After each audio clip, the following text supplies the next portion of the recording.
ശബരിമല സ്വർണ്ണക്കൊള്ളയിലെ വൻ തോക്കുകളിലേക്ക് SITയെ വഴിതെളിക്കുകയാണ് ഹൈക്കോടതി. ഇതുവരെ പ്രതിയല്ലാത്ത ഉന്നത സ്ഥാനീയരുടെ പങ്കില്ലാതെ ഇതൊന്നും നടക്കില്ല എന്നാണ് കോടതിയുടെ ഉറച്ച നിരീക്ഷണം. ഉണ്ണികൃഷ്ണൻ പോറ്റിയെ വളർത്തിയവരിലേക്ക് അന്വേഷണം നീങ്ങണമെന്ന കോടതി നിർദ്ദേശം SITക്ക് പാലിക്കേണ്ടി വരും. അതിനിടെ സ്വർണ്ണക്കൊള്ളയിൽ കള്ളപ്പണ ഇടപാടുണ്ട് എന്നതാണ് എൻഫോഴ്സ്മെന്റ് ഡയറക്ടറേറ്റിന്റെ കണ്ടെത്തൽ.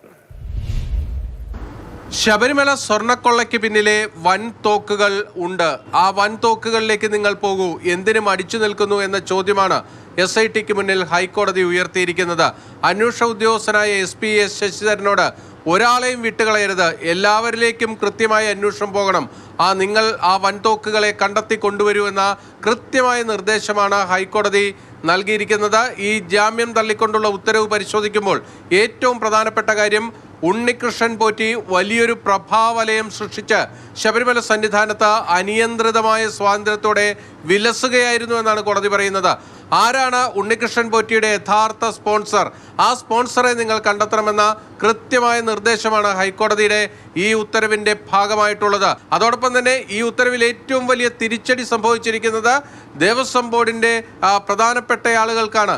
അതായത് കോടതി കൃത്യമായും പറയുന്നു, 2019 ഈ ദ്വാരപാലക ശില്പങ്ങളുടെ സ്വർണ്ണപ്പാളികളുടെ കാര്യത്തിൽ ദേവസ്വം ബോർഡ് യോഗത്തിലെടുത്ത തീരുമാനം അത് ഉണ്ണികൃഷ്ണൻ പോറ്റിയെ സ്പോൺസറായി നിയോഗിക്കാമെന്നതാണ്. പക്ഷേ ഉണ്ണികൃഷ്ണൻ പോറ്റിയുടെ കയ്യിൽ ഈ ദ്വാരപാലക ശില്പങ്ങളുടെ പാളികൾ അഴിച്ചെടുത്ത് കൊടുത്തുവിടാനുള്ള ഒരു തീരുമാനം ബോർഡിന്റെ ഭാഗത്ത് നിന്ന് വന്നില്ല. പക്ഷേ ബോർഡ് തീരുമാനം ഉത്തരവായി ഇറക്കിയ അന്നത്തെ Devaswom board secretary S Jayasree അത് ഉണ്ണികൃഷ്ണൻ പോറ്റിയുടെ കൈവശം കൊടുത്തുവിടാനായിട്ടുള്ള തീരുമാനമെടുക്കുന്നു.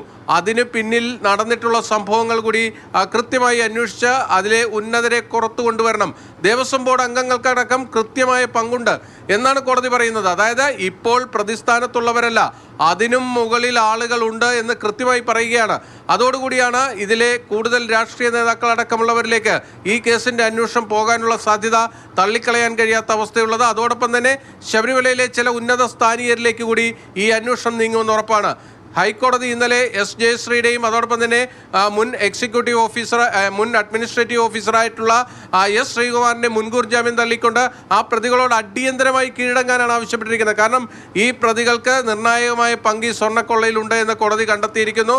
അവരെ കീഴടങ്ങിയില്ലെങ്കിൽ അടിയന്തരമായി അവരെ അറസ്റ്റ് ചെയ്യുന്ന നടപടിയിലേക്ക് SIT പോകണമെന്ന കൃത്യമായ സൂചനയാണ് ഹൈക്കോടതി നൽകിയിരിക്കുന്നത്. കൊച്ചിയിൽ നിന്നും ബിനിൽ, മാതൃഭൂമി ന്യൂസ്.